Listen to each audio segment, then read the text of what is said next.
live on all our different streaming platforms, and then we'll get started right away. For those listening, any questions you have, please put them in the chat so we can address them during the episode. Really excited for today. We'll get started here shortly once we're live on all our platforms.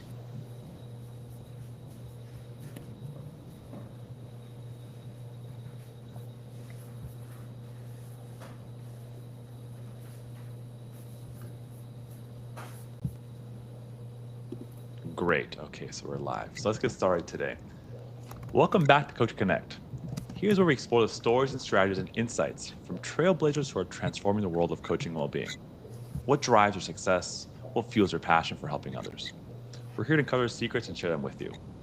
This show is brought to you by Vabu.io, the all-in-one coaching platform designed to empower coaches with tools, resources, and support they need to thrive and help their clients achieve meaningful, long-lasting growth. I'm Dr. Diego Salinas, your guide on this journey. As a neuroscientist, physician, and health coach, and co-founder of Vibely, I'm committed to celebrating the incredible work of coaches everywhere and helping them unlock their full potential. So together, let's dive in to what makes coaching a powerful and a force of change. Jason is a coach, somatic psychotherapist in training, and team development specialist with over 14 years of experience. He has worked extensively with the international development and humanitarian fields in the areas of team leadership and organizational health, and has dedicated his professional career to humanizing and optimizing the world of work, especially for those devoting their lives to the betterment of the world. He is the founder and CEO of the Humanitarian Coaching Network, a global community of coaches that provides large-scale individual and group coaching support for humanitarian staff, particularly in those serving in the most isolated and complex duty situations, and those that have been historically underserved from such services. He is also committed to creating a healing space and experiences for men. He is the founder of Men at Pine Tree, a retreat series focused on supporting men and strengthening their capacity for connecting, and co-host of Two Watermelons in a Slack, a podcast exploring the inner lives of men and the parts of it that we rarely talk about. Jason, welcome to the podcast. So honored to have you on today. Thank you. Thank you. Yeah. It's a I pleasure. had the pleasure of kind of getting to know you a little bit in preparation for this, but we usually start off with a little background, right? I kind of did a little overview, but people like knowing, how you got started, not only in helping, but also then especially in coaching, and then we'll talk about your work in the Humanitarian Coaching Network. So how did this journey of helping others start? Where did that passion ignite for you, Jason? It's a big question, Diego. I suppose um, I guess it really starts. If I'm going to give credit where credit is due, I was raised by two people who kind of saw it as their mission in life to be of service, and my parents. That's kind of like the core of their marriage, and so I think that definitely carried over to their children. But we lived for from the age of 10 until I left home. We lived in an indigenous community in Costa Rica. Um, my parents built a school there, and this is an 8-hour drive from the capital, 3-hour Mm, walk through the rainforest to the house. So pretty remote place, but I think it was living in that community and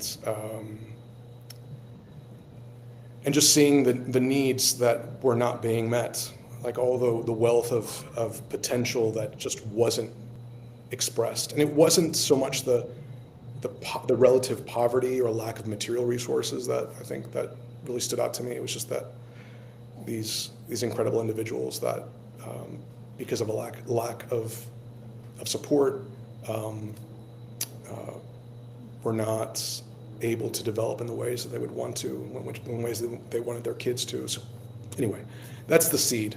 And I studied education, community development, studied psychology, clinical psychology. Neither of those fields felt like a perfect fit. I mean, I'm passionate for both of them, but coaching kind of felt like the field that allowed me to operate with the flexibility and the freedom that I wanted to kind of mm. craft my own unique offering without having to pathologize people. And and so yeah, it's been a 14, 15 year journey. It says the apple doesn't fall far from the tree, right? La manzana no cae Unfortunately, lejos del árbol. I wish, there in some ways I wish they'd fallen further, but it's For better or for worse, right? yeah, no, It no, all but comes all together. good. Yeah, yeah.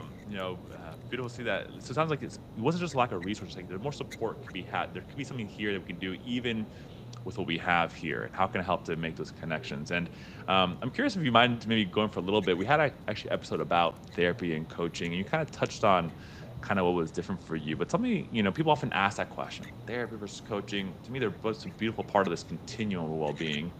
How you kind of mentioned, I think what I definitely enjoy, the not having to diagnose or pathologize someone.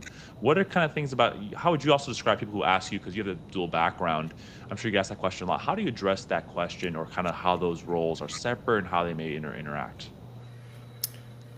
Well, I think that there are many different ways, many different modalities of therapy. And many of them, when you look at kind of the underlying principles that guide their approach, it's not that different from coaching. And probably most importantly, it's this belief in the organicity of the human being, that we are systems that naturally trend towards equilibrium, health, that is something inherent to us. And so our role as a therapist or as a coach is less about intervening and fixing, but more about accompanying. So I think it really just depends on people's approach to therapy. But I guess generally speaking, I think that there is a difference between healing and optimizing. And I think we are in different stages in our life where there are different stages in our life where one is more important than the other. And I think that's, so I'm a big fan of both. I think that there are certain questions that perhaps coaches are much more willing and able to deal with.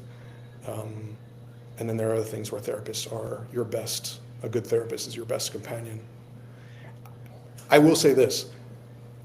I think therapy helped me heal, but coaching, I think, taught me how to dream. And that feels like an important distinction. Yeah. That is a beautiful, beautiful phrase. Yeah. Healing versus optimizing. I've sometimes said therapy can go from dysfunction to function sometimes, and coaching can be function optimization. And Right. coaching can really be on the whole spectrum, because I've coaches can help someone through that healing journey, right? Maybe had therapists refer to me so I can work on the behavior change component. Maybe work on depression, work on the physical activity part, which helps them engage the body, engage the brain, right? And then afterwards, I think the medical model in general, whether it's therapy or traditional clinical medicine, stops at you're okay, right? You go to a hospital, you're discharged, you're no longer admitted, right? But I was like, life is more than just not being admitted, or not being overweight, or not being or not having this, right? You can go beyond the not, what you were aiming for, what you're working towards. Sure, you're not depressed, but are you fulfilled in life? Is there a purpose to drive? Yeah. Are you going from languish to engagement? Yeah. Yeah. And so this root you have from the family tree, kind of wanting to help others, finding your own journey, looking at organizations within psychology, and saying, so how'd you go from psychology to coaching? Was that how did you discover that, and how did that new branch start for you?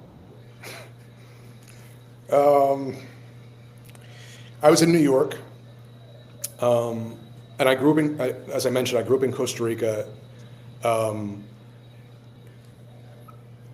New York taught me how to hustle. I don't really feel like my upbringing in Costa Rica, although I'm very grateful to it, did not teach me how to hustle. It taught me how to do other things, but not hustle. And I was kind of in a stage in my life where I was looking for. I was not particularly fulfilled in my professional life. I didn't really know what the best use of me was, and a friend invited me to an observation. So this one particular coaching company would invite people to observe the training modules, or at least portions of it. And it was actually a very effective way of exposing people to coaching, as opposed to giving them some hour-long introduction. You actually got to observe coaching. And I found I wasn't particularly fond of the people in the group. Like, I just felt like the things that they were talking about, or the tone of the conversation, just didn't resonate. But what they were up to, which what I remember at the time was like, they were up to developing the capacity to use questions artfully and skillfully. And in a way that I hadn't experienced in my clinical training, hadn't experienced in my education as an educator or a teacher, and that was really fascinating. And so that intrigued me, and I started, looking into it, and I ended up finding a program that felt like a good fit. And just because I think we're going in that direction, I'll just say that it was, I ended up getting hired about like 2 months after I started my coach training. I ended up getting hired by UNICEF to help design and implement, up until that point, the largest coaching pilot program that had ever been run in the UN system. I was totally unqualified. Just to be completely transparent, totally unqualified for the job. But it really was. So my work as a coach has always been very parallel to my development as a consultant within the humanitarian and international development space. Wow. So like right off let's see, a few things. I'm gonna go back up from the beginning. I think we first mentioned seeing it is so different. I had a kind of similar experience where I signed up for, people who've heard us past episodes. I signed up for a coaching program thinking I was gonna help parents. Told the story a little earlier, right? Like, I saw families not in high school what they needed. I wanted to create a program called Pediatrics for Parents, and I was like, how do I say I'm a doctor? I'm not your doctor. I want to be a medically educated friend. Someone recommended the coaching program, signed up, and they started off with a demo. And actually, Jason, this podcast is called Coach Connect, because I saw a demo, I wrote my binder, Coach Connect. Find a way to cut out the middleman and amplify this. Like, this is going to change. Like, that was like, this is not just, right? So really, I think until you experience or see it, it's hard to really talk about it, right? It's like a Frank Zappa has a quote that says, talking about music is like dancing about architecture. I think there's something there where until you experience it or see, it's hard to point out. But something you said then, right away after your training, dive right in. You mentioned being unqualified. Last week, our guest, an organizational leadership coach, and he said, you're hired as a manager and you grow into your leadership role through the experience. All right. So it sounds like you're hired there to do that, but really it's el camino andando, on the road kind of learning. So tell me, curious, like maybe the first period of that, right? Imagine this brand new into coaching, you have this huge task ahead of you. What was that first phase like for you?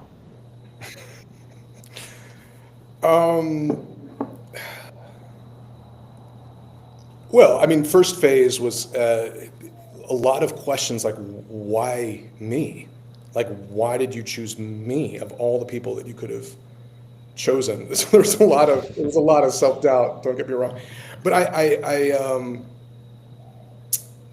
think what very quickly superseded that in my mind was, as I got to know the UN system, as I got to know the humanitarian and development field more broadly, it was a system that was in dire need of being humanized.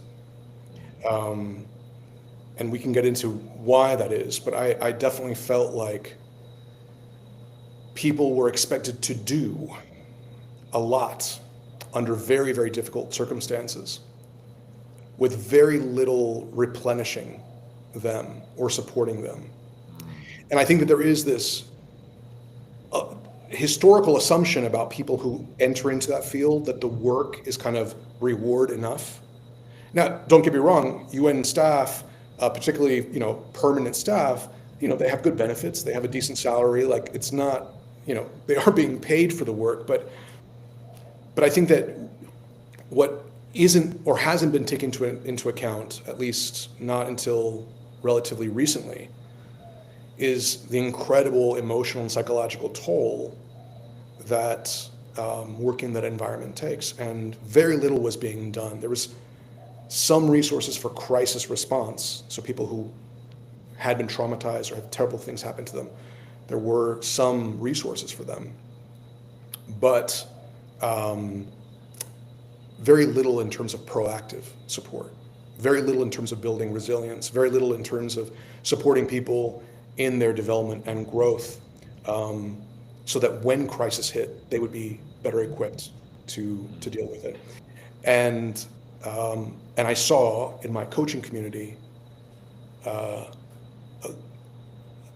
huge, vast number of people that wanted nothing more than to put these skills that they were learning at the service of the world. And so the challenges and the stakes and the needs at hand very quickly pushed my insecurities and self-doubts to the side. It was I think I'm very grateful to that, because I just didn't have the luxury to doubt myself for too long. Wow. Yeah, it's a lot there. So I'll start with a quote. This reminds me, I talked to my founders about, you mentioned once you had so much to do there, you kind of put yourself aside. I just want to say, there's no ego when you're serving.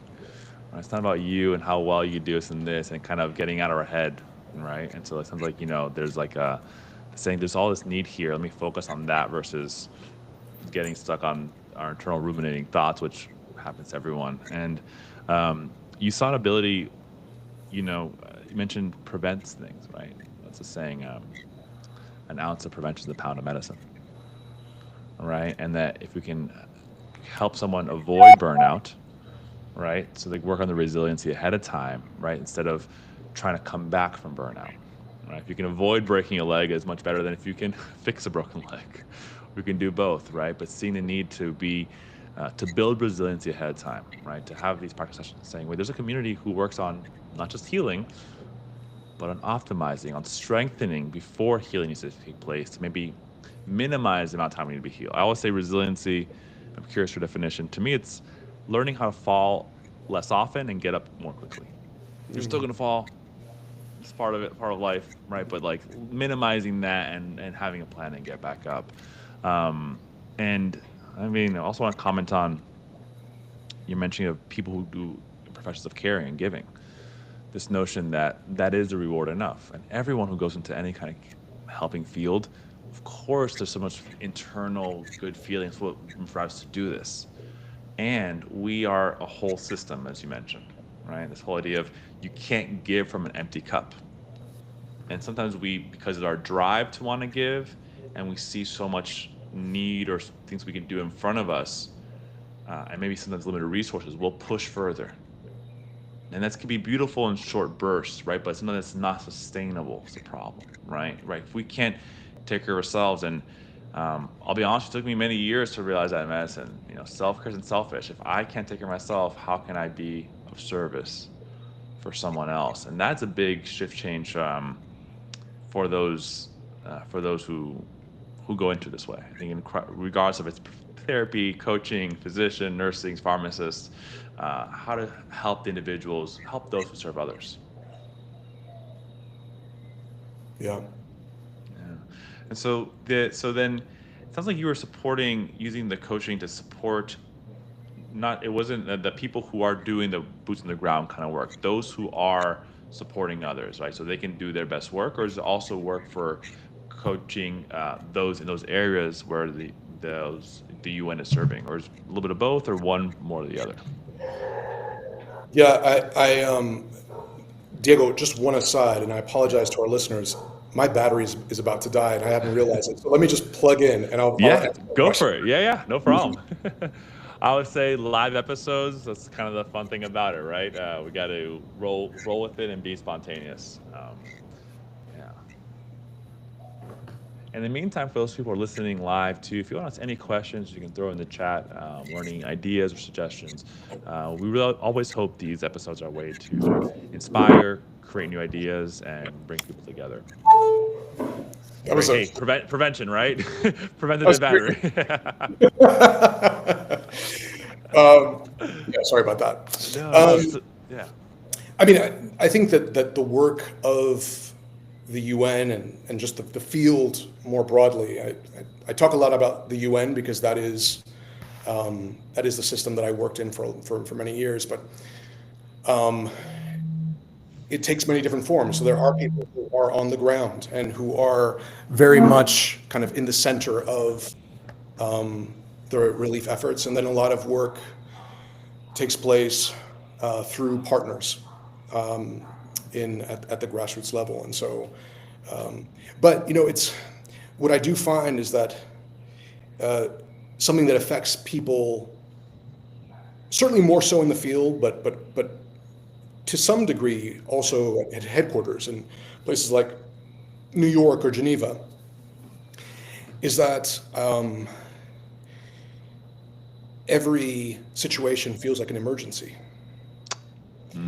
And the stakes of your decisions, the speed of those decisions, the quality of them feel very, very, very high. And so even if the system were more supportive of that reality, the individuals themselves, because they care about the work, because they know that in some cases lives are at stake, finding that space to care for themselves, finding that space to reflect on what is actually happening is a luxury that many people don't feel that they can afford. And that is increasingly apparent the more senior you are. In my experience, leaders in this space are some of the most isolated, lonely individuals that I know, and it's not just what they do to themselves. It's also the way the system kind of, in a way, forces them to be. But yeah, it is a difficult, in that regard, very, very difficult. It's not just, we're not talking about profits. Often we're talking about human life. So. Yeah. This reminds me a little bit of right, that feeling there. I remember being in residency early on, and they had this thing and said, "Thank them for choosing this hospital," or like thank. I was like, choosing? That's all. They didn't choose to get sick. I was like, when you're in an ambulance, you don't choose which hospital you go to. I was like, even if you look distant from the hospitals, you didn't choose to have asthma, have cancers than this, right? And so the kind of separation of people who have needs clients, patients who have wants are more for like clients, right? You want a nice pair of shoes, you want this, but patients or people you're serving have needs, right? And that kind of feeling to always, when you see so much suffering in front of you, how can you not want to help? So can you tell me more just in the difference you see? There's like the internal thing, but you mentioned also organizations aren't supporting this too. How do you think, what's been your experience? You can shed some light on like the factors that go into maybe the organizations that maybe could be approached to make systemic change to help support those people in those tough positions. Yeah, this question opens a can of worms, definitely.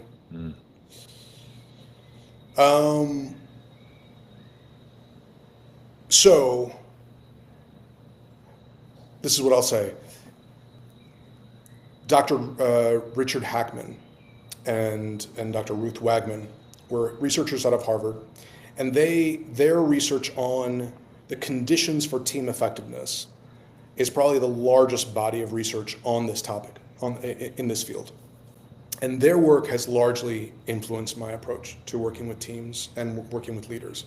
One of the things that Doctors Hackman and Wagman studied was something they coined the phrase leader attribution error. LAE. And it is the pervasive, universal, understandable tendency to want to ascribe complex outcomes to the efforts of exceptional individuals. So in other words, to break that down, there's something very deep within us that kind of wants someone to take care of the situation and to believe that there's someone who knows what to do, who is visionary enough and charismatic enough and bold enough to do what other people can't. Because so many of us live with this existential anxiety and uncertainty. Like, I don't know what is happening. I can't, manage all these variables. And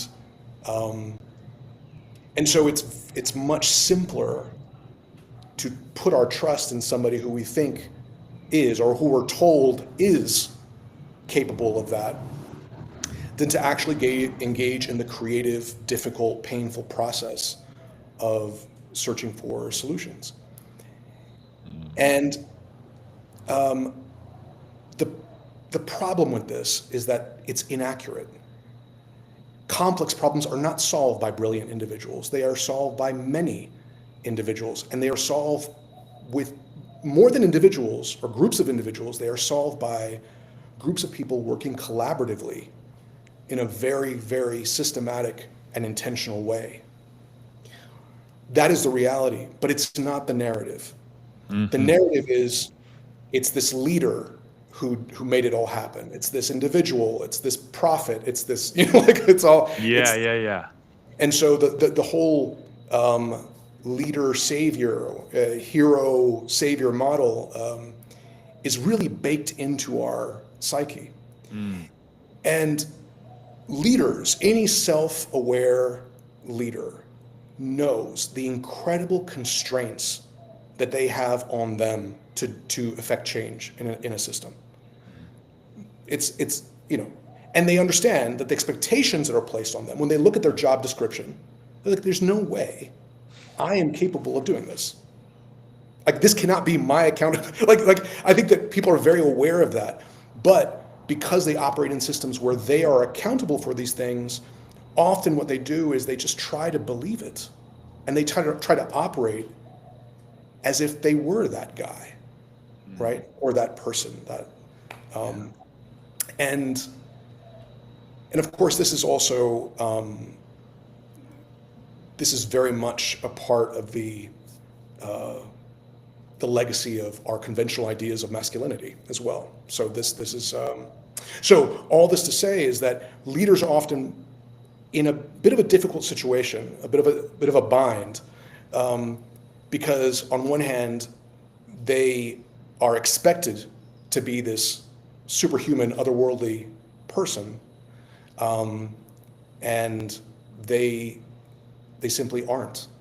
They are human and very competent, very, I'm sure very, very prepared. So all this to say that what it does is it creates a huge disconnect between the leader and the rest of the organization.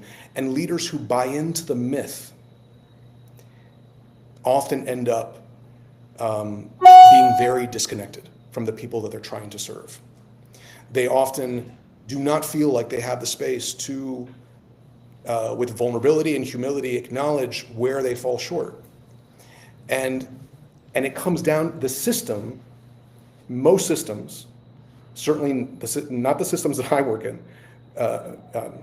certainly the systems that I work in, do not incentivize the behaviors, practices, approaches that might relieve that tension and might bring greater support to everyone involved. Just a perfect example of this. Those of you who are listening, if you work in an organization, think about the things that contribute to whether you will advance in your career. Think of the things that are taken into consideration to measure and evaluate your performance.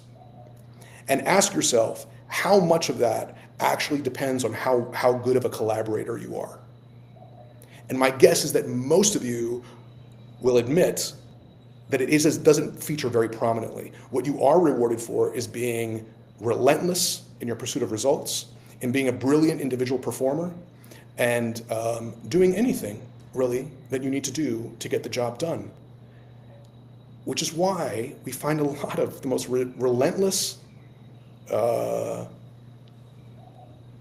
not particularly strong in empathy people rising to positions of leadership because they meet the bill.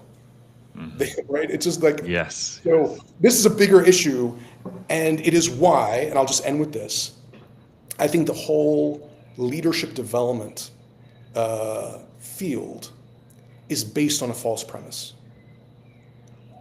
Systems are not transformed by exceptional individuals. They matter. Having good individuals matters, but having really effective collaboration matters a lot more. And if you're not incentivizing that, especially in this day and age where complexity is through the roof, uncertainty and complexity are through the roof, then I think you're missing the boat. Or you're taking money for people promising something that you cannot deliver on. So that's my rant for today. No, I absolutely love that so much there to impact. There's like systems are also culture of systems, right? So you mentioned the area you work in, right? So even looking at medicine, there's different cultures in pediatrics, emergency room, surgery, right? Different clinics, different hospitals, right? Different professions, what they value, don't value. And sometimes we tend to find our community is the one we resonate with, but sometimes we don't have that luxury, right? Like, I'll be honest, part of pediatrics was like, the culture felt like mine too. It wasn't just the work with the patient. It was like they think of the patient globally the way I do, not just the case or the number, right? Those kind of things. And this kind of glorification of this saving grace in some way is one person who just, for some reason, they're the reason why it all happens. And instead, the approach really should be, not to be cheesy, but after preschool, teamwork to dream work. But it's a reality. Systems work together. The brain works better in parallel. It's how it's able to do so many things quickly. And really, instead of being this I above you, which creates both disconnect from those that you're helping to work with, and maybe even also something you alluded to, that those that you're quote unquote leading may say, okay, well, we got a new leader, cool, it's on them. They're gonna fix it. It's like, no, we're all humans. We all work the same, all different strengths and things we're good at or less good at. How can we use this collaboratively so it truly is something that's synergistic? But man, I just like, the whole premise is kind of how we tend to approach systems needs to be re-examined, dare I say, from the ground up. Yeah, and Dr. Hackman has an article, he wrote a piece called When and How Leaders Matter. And his point was, it's not that they don't matter. They matter a great deal in shaping culture, in creating the conditions for certain things to emerge. Yeah. But they don't matter in the ways in which we really think they do. And so the misconception about how much a leader can do creates a very disempowering situation for everyone. So if a leader doesn't create the conditions for you to contribute, or doesn't create spaces for co-creation and collaborative decision making, they won't happen, right? That in very hierarchical structures, that's the reality. So it's not on people for not speaking up more. Like there can be severe consequences for speaking out of line in a particular culture, right? Yeah.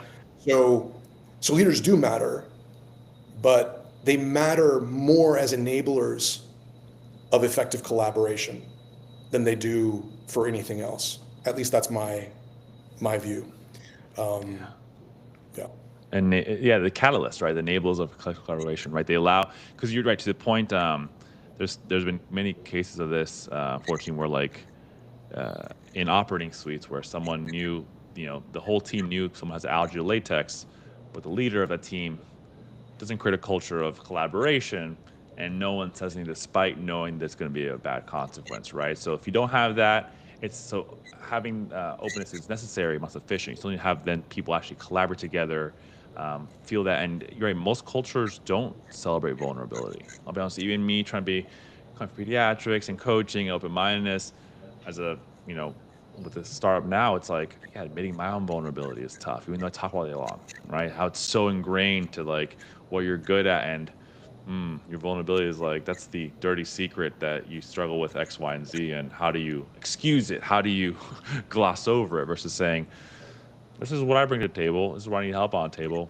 What do you need? What do we need all need together? But that, Yeah. yeah, yeah. And I'll just say, just because I think collaboration is also a word that it becomes a bit of a caricature for people, Hmm. like or especially the word teamwork. A surgical team operates in a very different way than a leadership team, Hmm. right? Where accountability rests in the operating room, it rests primarily with the surgeon, Hmm. right? But not because other people don't matter. It is because the person that holds the integrality and the comprehensiveness of that procedure is the surgeon. That is what they're trained to do. But then there are other teams where that model doesn't work at all because everybody holds a similar level of expertise and training. And so to kind of you Yeah. whatever collaboration we design has to be responsive to the needs of the work that we're doing, right? So anyway, that's a whole other topic. That's my team development hat coming on. Well, But the point is, I think that systems, whatever the system is, need to look very seriously at what type of behaviors they're actually incentivizing. Because mm, we pay a lot of lip service to creating a humanized workplace, to creating a more collaborative workspace. It can be all in the discourse, but if the incentives aren't there, if the structure does not, if the design of the system isn't responsive to that, it doesn't happen. yeah. Yeah. And it could even be maybe Jason. That'll be the next another episode. Will be team development, right? Okay. But to the point that you're right. That I mean, I've been in systems where they'll say they want certain things. We realize that what they're actually doing, or what they're doing, is complete opposite. And then as someone in that system, I don't know, you feel like you're going, like you're being gaslit by the system. You're like, you want me to do this? We're doing this. Like, Exactly. pick a lane, and Exactly. and it creates a worsening condition for everyone, right? Yeah. So, Yes. well, speaking of systems, because I was gonna say leadership versus partnership, which reminds me of coaching, almost attribution, bias, right? Like, sometimes people say, "Oh, thank you, coach." Someone told me when I was training, "Listen, Diego, you're not to solve the problems anymore, right?" And then sometimes, clients are like, "Thank you so much for all help." Like, listen, if you thank me once, you got to thank yourself at least 5 more times. I didn't run on the treadmill this weekend like you did. I didn't do my meditation.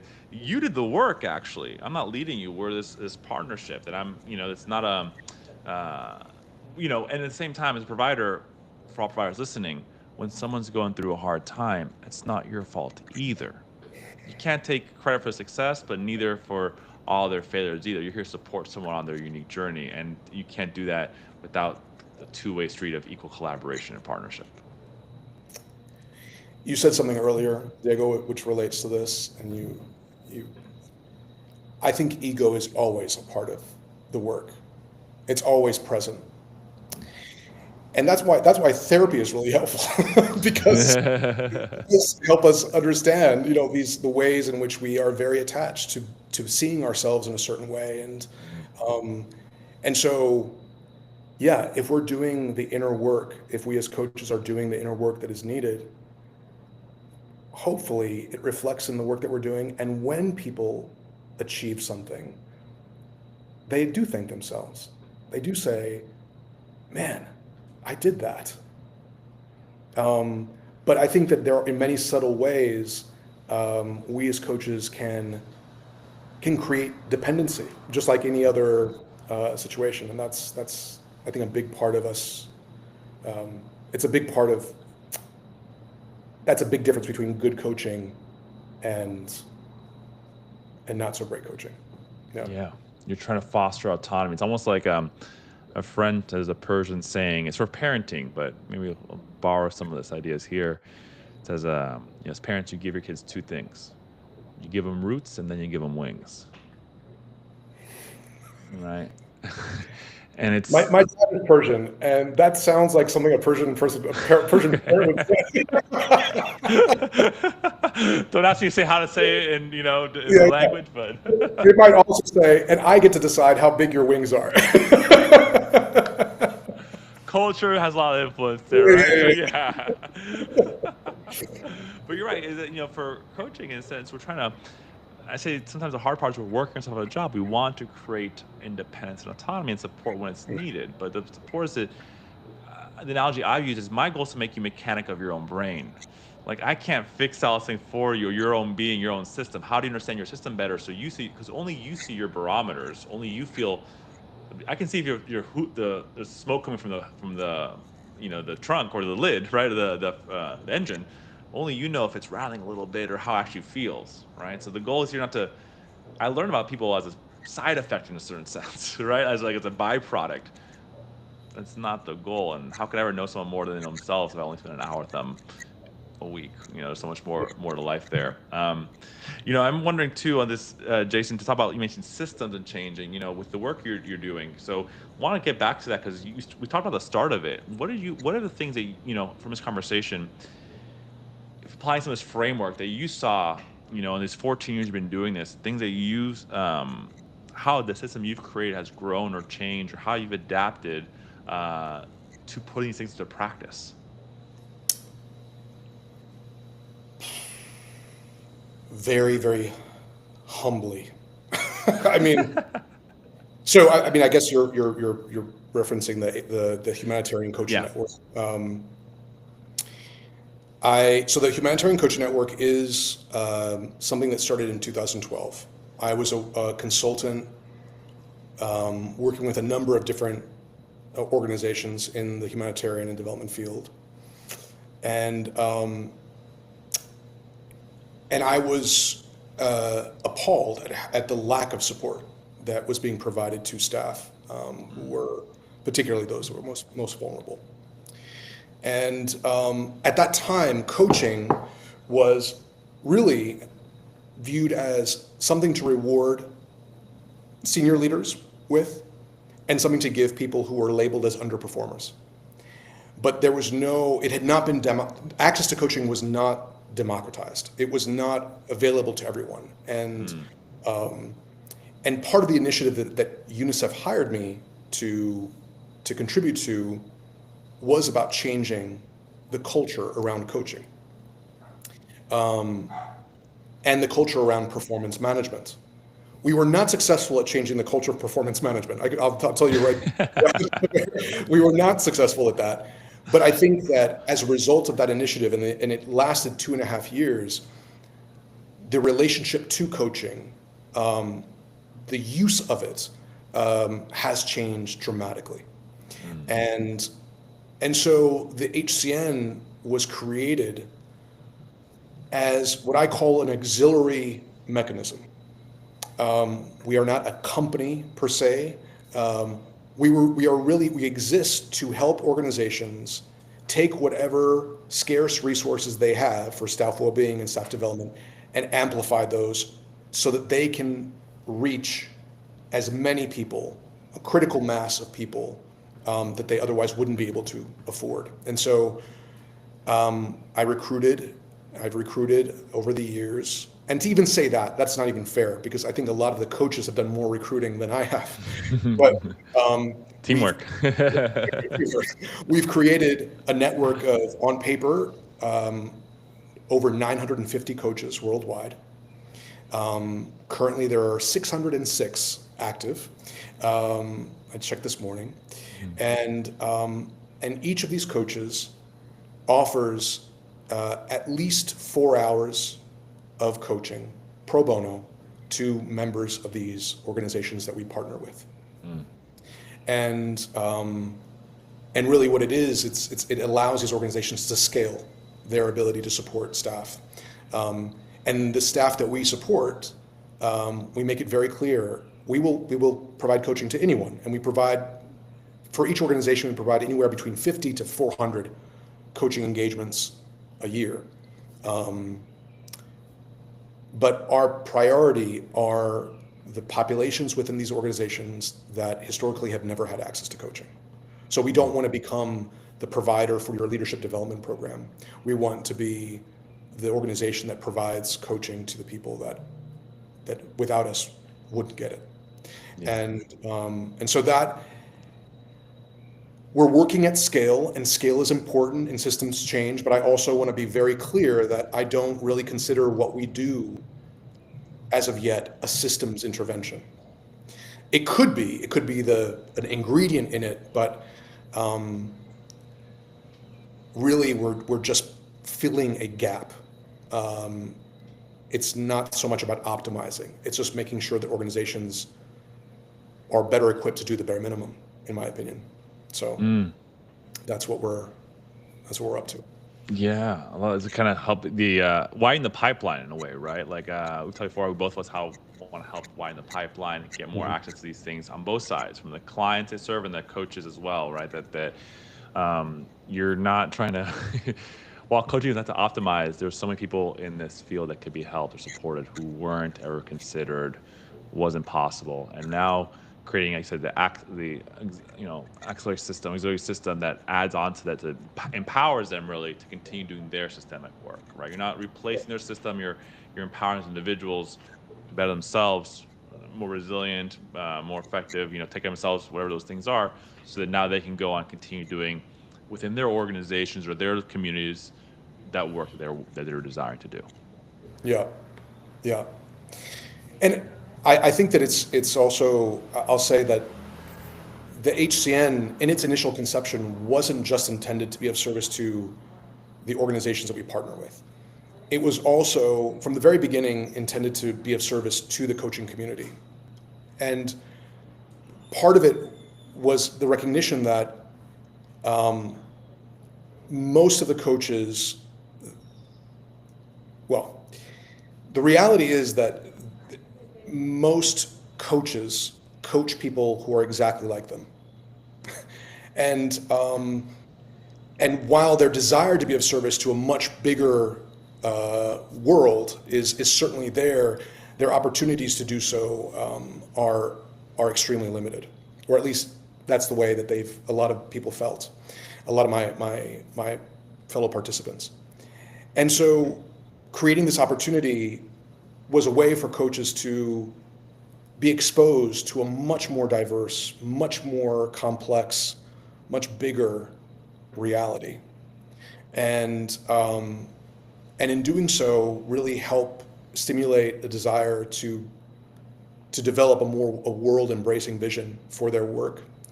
And so one of the things that we do as part, when people join the network, it is also, they're joining to give back, but they're also joining to engage in a collective process of learning about our social location, race, privilege, power, gender, and how all of these things impact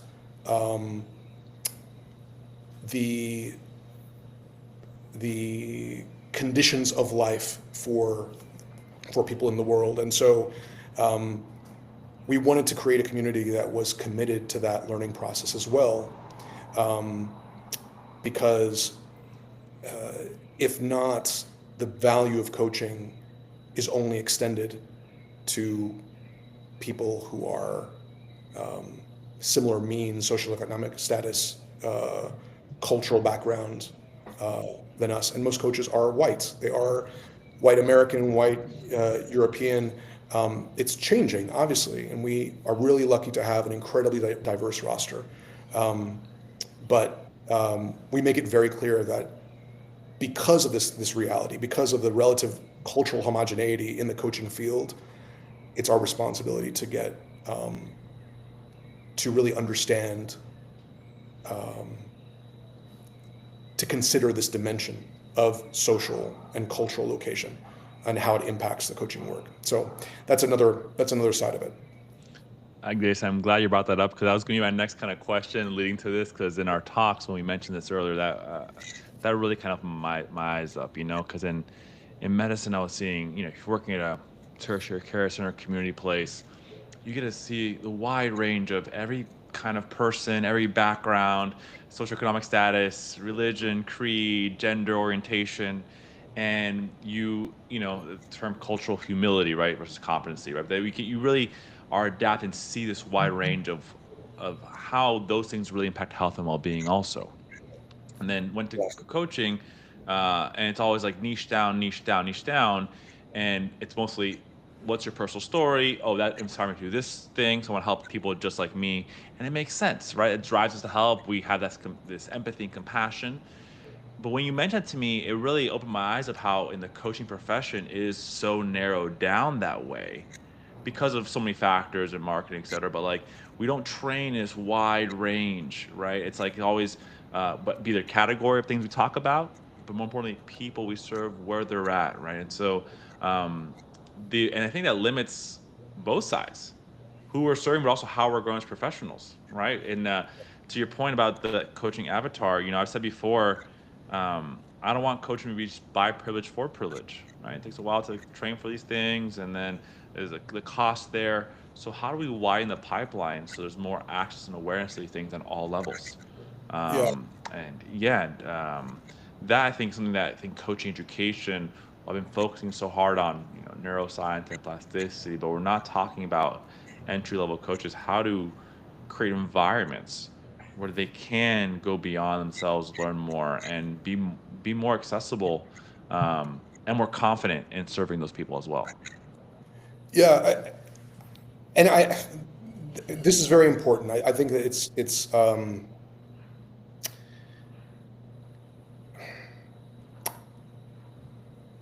learning about our history and our place in the world and the ways in which we benefit, some of us benefit from systems of oppression, Hmm.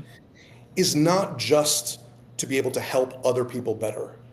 It's also about healing ourselves and growing ourselves. This is not charity work.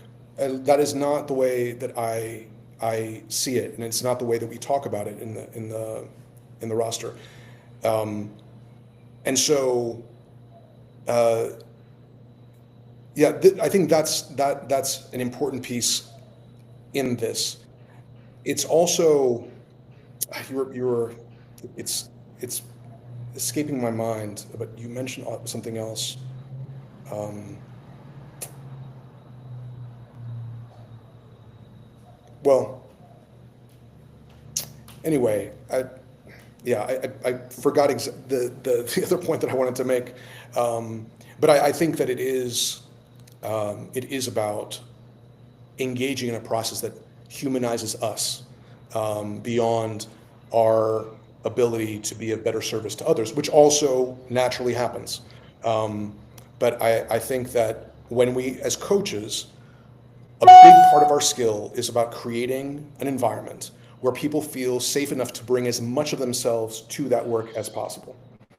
And we have actually, um, over 4 years, we partnered with the Hankin School of Economics to do a study on the linkages between cultural intelligence and coaching outcomes. And the results are very, very striking. Now, of course, if you're just coaching people who come from the same background as you, that is perhaps not as relevant. But when you are coaching across difference, the degree of coaching of cultural intelligence matters a great deal. Hmm. Tremendous value is lost if that cultural intelligence doesn't exist. And so it is something that when we pair people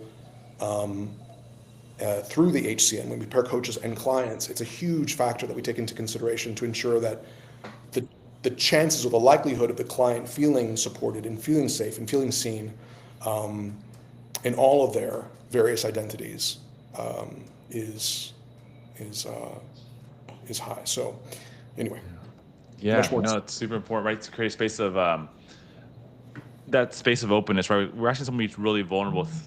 Really, I was thinking today, coaching is a space where people can be vulnerable with themselves in front of someone else, right? You have that self reflection about what's the internal system going on, so you then put change behind that, right? And so there's so many factors that go into that, and if you're not only can you not support, you can actually do sometimes the opposite if you really don't understand where someone's coming from. I'm part of last year went to a conference on coaching, and there's a lot of bilingual coaches there. A few of us at a table, and we started talking about these differences of coaching in English and Spanish for bilingual populations. And we actually form a support group, and we meet every 2 months to talk about what it means to support this population. Bilingual is a huge subpopulations.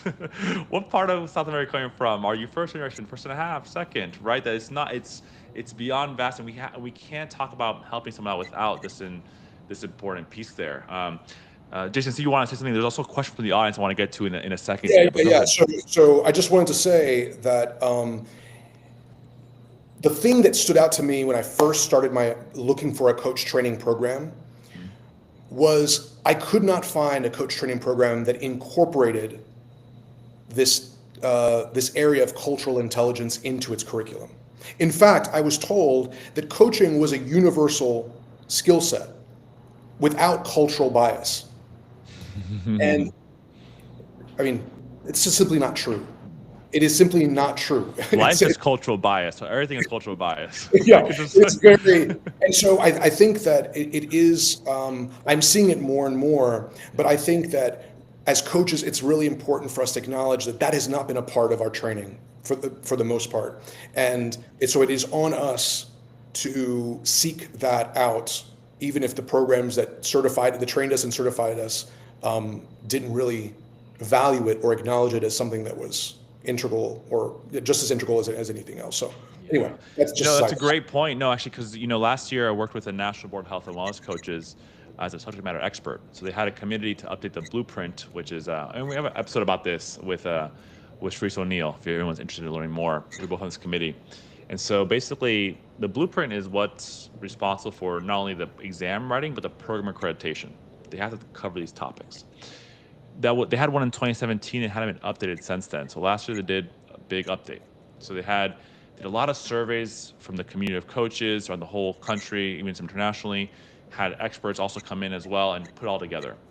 The main number one thing was more DEI and inclusion, right? The more perspectives of like having this cultural part of it. So we actually did not only have its own section, we said this should be in every section, should be make sure you think about this in the context of the culture you're working with, right? Because it's an area, but it's also what underlines everything too. So to your point, systemic change, now the National Board of Health and Wellness Coaches approved programs moving forward, I forget when the switch is going to happen this year and this year, we'll have to include at least that in the foundational coach training program. So I'll be honest, just proud to help that be part of that effort for that new baseline.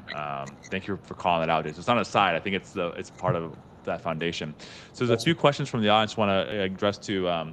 One's from Kimberly. It says, Jason and Diego, how can we contact you and help support this mission? I'll go first quickly. Jason, I wanted you to have kind of the last word here on this too. And there's also actually another question, how will you be opening opportunities to those who are NBHWC versus ICF? So just saying, Vibely is also, part of the reason Jason and I connected was I was looking for people to connect who want to do more humanitarian efforts, right? And we talked like, wait, there's so much alignment here. How can we work collaboratively, synergistically, put things together, right? So one thing Vibely is doing, we have a Vibely Gives Back campaign where coaches on our platform who want to do pro bono services or, sliding scale, we're going to connect to communities or organizations. So if you're in the Vibely community, let us know in the community section we have. If you're interested in this, for example, end of the month, we're collaborating with Headspace and NYU to support those in the LA wildfires, right? So Vibely is definitely doing part of that. So contact us, vibely.io or support@vibely.io to learn more. Or any nonprofits who want to help us or combine with us, please let us know. But I want Jason, you to have the last word here. How people can contact you, learn about the HCN, and hopefully we'll see more of this kind of both of us collaborating to do that bigger mission. Yeah, I would like that. So for coaches who would like to join the HCN roster and be part of this global community, and it's a really great community, I must say. You can go to our website, and that's www.thehcn.org, and there is a place for coaches to apply to join the roster. We typically we ask that coaches meet two conditions. One, that they are certified, whether it be EMCC, ICF. I didn't catch the NBHWC, the National Board of Health and Wellness Coaches. Oh, okay, interesting. Yeah. Well, yeah, I it sounds great to me. We can talk more offline. But we do. I mean, that certification process is important to us, and it's important to our partners.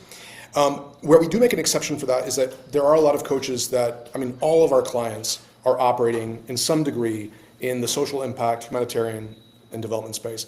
People with direct experience in those fields who may not have completed their certification but are enrolled in a certification process are also eligible to join the roster. And so I would invite anybody to who is moved by the work to apply. And I just want to say this, Diego, if you, of all the years that I have been serving as the founder and kind of the coordinator of the HCN,